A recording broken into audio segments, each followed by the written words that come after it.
माथे पर चंदन लगाकर फैजल खान उर्फ खान सर कह रहे हैं कि चुनाव आयोग को देश के लिए काम करना चाहिए। सवाल है कि इस बात का मतलब क्या है? क्या चुनाव आयोग अभी देश के लिए काम नहीं कर रहा? क्या अभी पाकिस्तान, अमेरिका, ब्रिटेन, रूस, CIA, वर्ल्ड बैंक, UNO या फिर मंगल ग्रह के लिए काम कर रहा है? आखिर क्या तुक है इस बात को कहने का कि आयोग को देश के लिए काम करना चाहिए? चुनाव आयोग देश के लिए ही काम कर रहा है भाई, विदेश के लिए नहीं। देश का चुनाव आयोग है, देश की संवैधानिक अधिकार और खुद की विकसित प्रक्रिया से वो काम करता है। इसके बाद भी आप क्यों कह रहे हैं कि देश के लिए काम करना चाहिए? फैजल खान ये भी कहते हैं कि चुनाव आयोग जैसी संस्थाओं को स्वतंत्र रूप से काम करना चाहिए। इसका क्या अर्थ है? क्या वे ये कह रहे हैं कि अभी चुनाव आयोग स्वतंत्र रूप से काम नहीं करता? दोस्तों, इस बात को समझिए।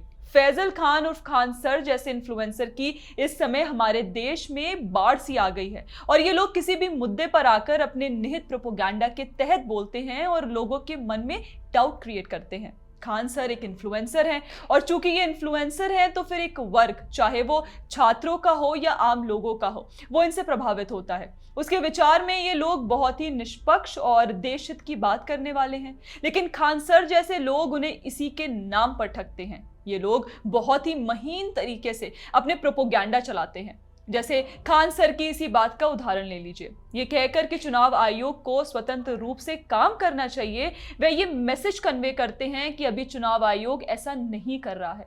सवाल ये है कि अगर वे ऐसा मानते हैं तो उन्हें अपने इस दावे के समर्थन में तथ्य, तर्क या फिर ऑब्जर्वेशन रखने चाहिए, ना कि एक लाइन बोलकर निकल लेना चाहिए। ऐसी लाइन जिससे ये संदेश जाए कि चुनाव आयोग देश के लिए काम नहीं कर रहा, स्वतंत्र नहीं है, ये फिर निष्पक्ष नहीं है। खान सर को अपनी बात के समर्थन में आंकड़े रखने चाहिए। उन्हें बताना चाहिए कि किस आधार पर वे ऐसा कह रहे हैं। वे नहीं बता पाएंगे क्योंकि वे सीधे सीधे प्रोपोगंडा कर रहे हैं। इसलिए हमारे लिए ये जरूरी है कि खान सर जैसे इन्फ्लुएंसर्स की लॉबी से सावधान रहे, जो आम सी दिखने वाली बातों के बीच में प्रोपोगंडा मिलाकर हमारी अपनी ही संस्थाओं के प्रति हमारे मन में भ्रम पैदा कर रहे हैं। वे एक और बात कहते हैं। वे कहते हैं कि ऐसा कैसे हो सकता है कि जिनसे हमने पिछली बार वोट करवाए उनसे इस बार नहीं करवाएंगे।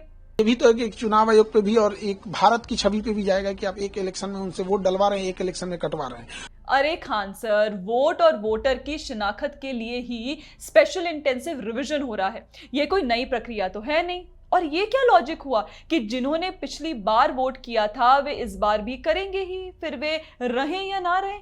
ये कैसा तर्क है? जो लोग जीवित नहीं रहे, जो लोग कहीं और चले गए और वहां वोटर रजिस्ट्रेशन करवा लिया, वो भी पुरानी जगह कैसे वोट करेंगे? जो लोग देश के नागरिक नहीं है, उन्हें क्या केवल इसलिए वोट करने दिया जाए क्योंकि उन्होंने पिछली बार चुनाव में वोट किया था? आप तो पढ़ाते हैं और सुना है कि छात्रों को अफसर बनाने की शिक्षा देते हैं, यही तर्क पढ़ाते हैं उन्हें, या फिर ऐसा जानबूझकर करते हैं ताकि ये छात्र कल को अफसर बने तो उन्हें आपकी ये बात याद रहे, अपनी संस्था का नियम भले भूल जाएं। वैसे खान सर से एक और सवाल है कि वे माथे पर चंदन लगाकर मीडिया में बाइट देकर क्या दिखाना चाहते हैं? मतलब ये ऐसा ही नहीं है कि वे चंदन लगाकर बैठे थे और अचानक ANI का रिपोर्टर आ गया तो उसे बाइट दे दी। ऐसा नहीं होता है, ये प्लान किया जाता है और उन्होंने भी निश्चित तौर पर यह प्लान किया है। इसलिए यह सवाल उठता है कि आखिरकार वो करना क्या चाहते हैं। अगर उन्हें पॉलिटिक्स में आना है तो खुलकर आना चाहिए, पॉलिटिक्स में आकर अपने इस महीन एजेंडे को चलाना चाहिए। ये क्या बात हुई कि कालनेमी की तरह अलग अलग भेष में प्रोपोगंडा करते दिखाई दे रहे हैं? अरे आइए ना पॉलिटिक्स में, क्या समस्या है? अवध ओझा भी तो आए थे और इसके लिए उनकी तारीफ होनी चाहिए। उन्होंने खुलकर बताया कि वे दूसरी पार्टियों के पास भी गए थे लेकिन किसी में उन्हें एंट्री नहीं मिली। बाद में केजरीवाल की पार्टी उन्होंने ज्वाइन की थी। इसी तरह से खान सर को भी पॉलिटिक्स में आ जाना चाहिए, अपनी विचारधारा को देश के सामने रखें और तब अगर खान सर ऐसी बयानबाजी करें तो समझ में भी आता है। लेकिन अभी इस समय जब आप खुद को निष्पक्ष शिक्षक कहते हैं तब ये समझ से परे है। खैर, खान सर के बयान को लेकर आपका क्या कहना है हमें कमेंट सेक्शन में जरूर बताएं। बाकी अगर आपको हमारा कंटेंट पसंद आता है तो हमारे चैनल को सब्सक्राइब भी कर लें। जय हिंद।